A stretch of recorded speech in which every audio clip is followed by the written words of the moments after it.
Nous avons clairement fait savoir au gouvernement israélien que nous étions très préoccupés par les violences commises par des colons en Cisjordanie. Nous les jugeons incroyablement déstabilisatrices et contre-productives pour la sécurité à long terme d'Israël, en plus d'être, bien sûr, extrêmement préjudiciables aux Palestiniens vivant en Cisjordanie, et nous leur avons envoyé un message très clair. C'est inacceptable. Il faut que cela cesse et que les responsables soient tenus de rendre des comptes. Bon, on ne peut pas dire que là, il est pris des gants. Si vous voulez bien, Didier François, on va demander à Jade de nous rejoindre. Bien sûr. Simplement pour nous dire ce qui se passe. Qu'est-ce qui justifie... bonjour Jade Partouche. Qu'est-ce qui justifie cette colère américaine ? Tout simplement parce que vous avez, depuis le 7 octobre, une vague de violence qui frappe toute la Cisjordanie. Le dernier bilan donné par l'autorité palestinienne fait état de 125 Palestiniens qui ont été tués par des soldats ou des colons israéliens. Pour ne vous citer que quelques localités, Touani, Soussiya, Askar, tous ces villages-là sont pris pour cible depuis maintenant bientôt un mois par les colons israéliens. On trouve d'ailleurs assez facilement sur les réseaux sociaux ce genre de vidéos, vous allez les voir, où on voit des Palestiniens pris pour cible, tués à bout portant par des colons israéliens. D'ailleurs, vous avez une distribution d'armes qui a été même organisée en Cisjordanie, où les services de sécurité israéliens en Cisjordanie sont armés. La situation est donc assez éruptive.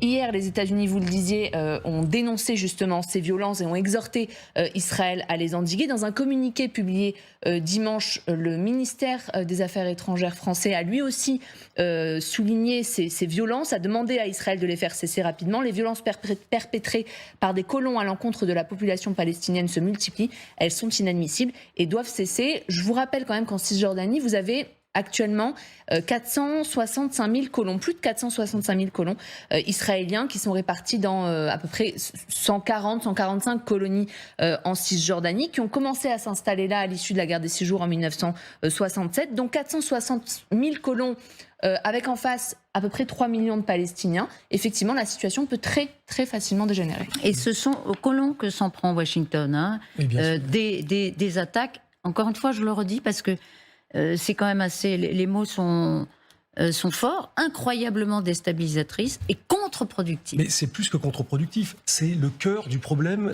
qu'on a aujourd'hui si on veut résoudre... Alors, s'occuper de détruire la capacité de nuisance du Hamas à Gaza, personne n'en discute. Le problème qu'il y a aujourd'hui, c'est que le problème de la colonisation, il est triple. D'abord, évidemment, pour les Palestiniens, qui aujourd'hui ne peuvent pas, à terme, la Cisjordanie, depuis, selon la déclaration de l'ONU de 242, c'est là où normalement il devrait y avoir un État palestinien s'il y a une solution politique. Or, aujourd'hui, tout le monde voit qu'avec la colonisation qui se développe et qui a été développée par Benjamin Netanyahou, allié à l'extrême droite et au mouvement colon, cet objectif de créer un État en Cisjordanie et à Gaza disparaît. Or, s'il n'y a pas d'objectif politique, comment on va sortir de la crise ? Première chose.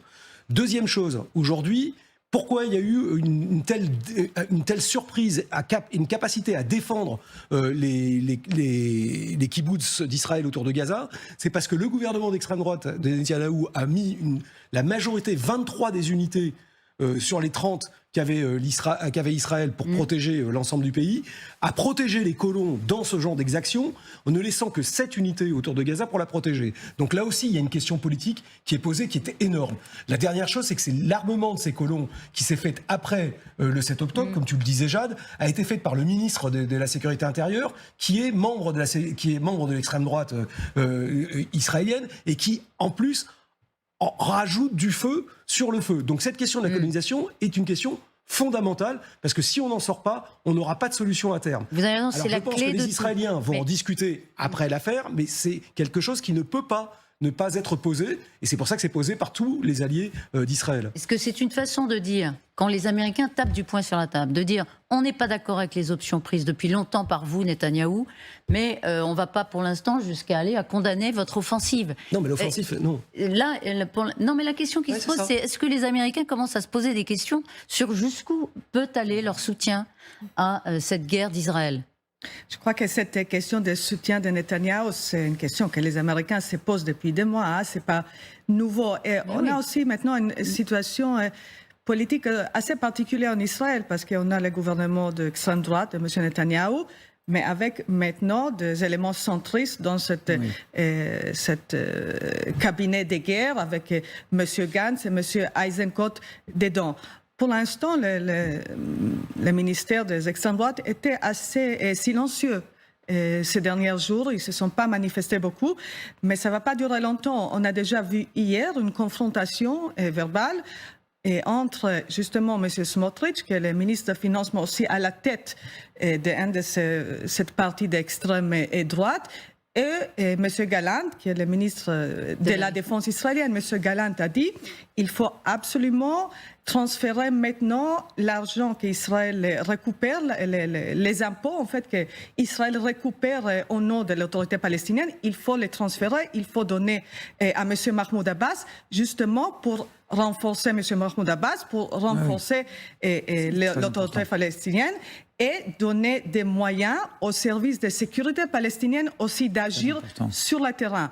Or, M. Smotrich a dit, jamais de la vie, on ne va pas donner cet argent parce que cet argent est distribué aussi aux familles des prisonniers palestiniens. On a ces débats et il y aura aussi, plus tard dans la journée, justement, un débat au sein du cabinet israélien sur ces sujets précis. Et si, pardon, je continue de faire des ponts entre toutes ces interrogations qui se percutent, est-ce que si l'extrême droite impose sa loi, là vous le dites, il y a un vrai clivage, hein, est-ce que les États-Unis pourraient commencer à pas lâcher, parce qu'on n'imagine pas une seconde les États-Unis lâcher, mais quand même se poser des questions très sérieuses. La priorité des Américains, c'est la stabilité régionale. Ils ne veulent pas que la région explose. D'ailleurs, personne ne le veut, sauf Israël, qui ne le veut pas, mais qui prend ce risque pour des raisons de sécurité. Or, évidemment, la situation de la Cisjordanie, elle est différente. Outre ce qu'a dit Didier, il y a le fait que la Cisjordanie, elle communique. Ce ne sont pas des gens du Hamas. Ils communiquent avec le Golfe, ils communiquent avec l'Égypte, ils communiquent avec les autres États arabes. Ils sont connus, ils sont respectés, en gros. Enfin, on sait qu'ils sont un peu corrompus, mais bon, c'est pas trop grave, en tout cas, dans le monde arabe. Et cela, ça, c'est un vrai vecteur d'opinion. Et ce qui peut faire basculer l'opinion arabe, y compris celle des gouvernements, c'est une aggravation de la situation en Cisjordanie. Voilà c'est pourquoi c'est important. Ils ne veulent pas de ça. Ils ne veulent pas de ça. Et en ce qui concerne le soutien, pour l'instant, inconditionnel presque des États-Unis à ce qui se passe à Gaza, est-ce qu'il peut y avoir des bougées, à votre avis ? Il y a un curseur, et le curseur qui focalise l'attention des Américains, c'est en gros la stabilité de la région, éviter un conflit dont ils ne sortiraient pas, en tout cas leur influence ne sortirait pas victorieuse. Moi, voilà, je pense qu'il faut lire en fait cette déclaration américaine pour ce qui concerne la situation en Cisjordanie avec deux niveaux de lecture. Le premier, c'est effectivement dans le droit fil de ce qui a été dit, rappelé ici, si c'est incontrôlable et ça dégénère, personne, Israël le premier, mais peut-être les Américains et le soutien international, ne peut se permettre d'une multiplication des fronts, avec le Nord qui bout, avec la Cisjordanie, avec les Arabes israéliens et avec la situation à Gaza. Ça, c'est le premier point. Après, moi, je lis cette déclaration, mais là, je parle sous le contrôle de l'ambassadeur, comme étant un peu une sorte de en même temps américain qui serait un peu dans ce style macronien, mais de en même temps. C'est-à-dire, en fait, on tape très fort sur cette situation qui dégénère ou qui potentiellement est incontrôlable en Cisjordanie, mais pour dire en creux, attention, vous regardez aussi du côté de Gaza. Et ça revient à la question que vous posiez, Elisabeth. Est-ce que le soutien sera inconditionnel du point de vue de l'opération qui est menée par l'armée israélienne à Gaza contre le Hamas? Pour le moment, oui, mais en même temps, les Américains disent attention, on est capable de taper très fort du poing sur la table. C'est un message à deux niveaux de lecture, je dirais.